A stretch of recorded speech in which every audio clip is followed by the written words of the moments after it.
everybody, Claire here, and today I'm going to talk about one of what actually I guess is an ancient form of food prep, the mortar and pestle. The mortar and pestle has been around for actually thousands of years, or at least the concept has, because it's essentially one rock and another rock and you smash the two things together.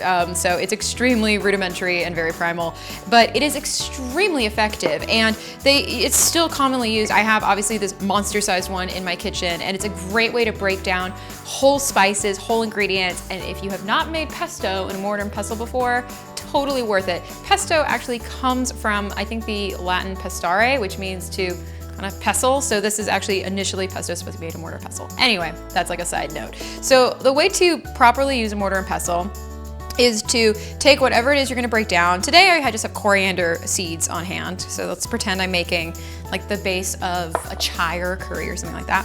I then take this end, I beat it in. And so at first, I just kind of am like slowly rotating it around. I'm just loosely kind of pressing in and pushing everything along the sides of my bowl.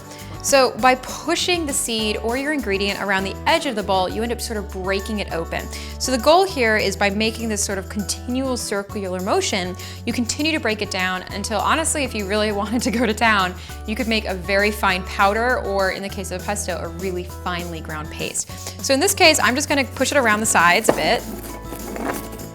And if I was doing black peppercorn or something like that, like something very hard, or even nuts or something, and I wanted to break through and it just wasn't quite doing it, I can take this and push it against the side to crack everything open.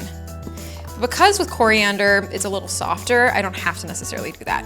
But yeah, you just sort of smash into it, twist, and it'll start breaking everything apart.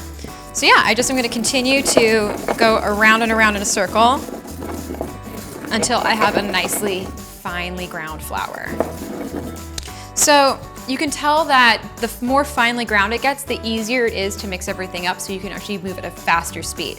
So at this point, this is actually ready to go. So in a recipe where I need ground coriander, I've ground it up sufficiently so that it's nice and fine, and you can see it's ready to go. Anyway, so yeah, when you want to use a mortar and pestle, that is the key technique to think of. You want to take anything that needs to be cracked open, you take this, push it against the side of the bowl, twist it to smash it, and then you use a circular motion pushing it around to really get it to break down fully.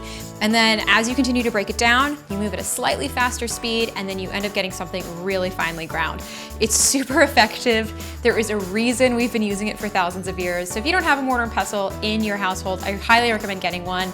It's really useful and will definitely come in handy. And try to make some pesto with it. I mean, that is the ultimate thing to make in a mortar and pestle.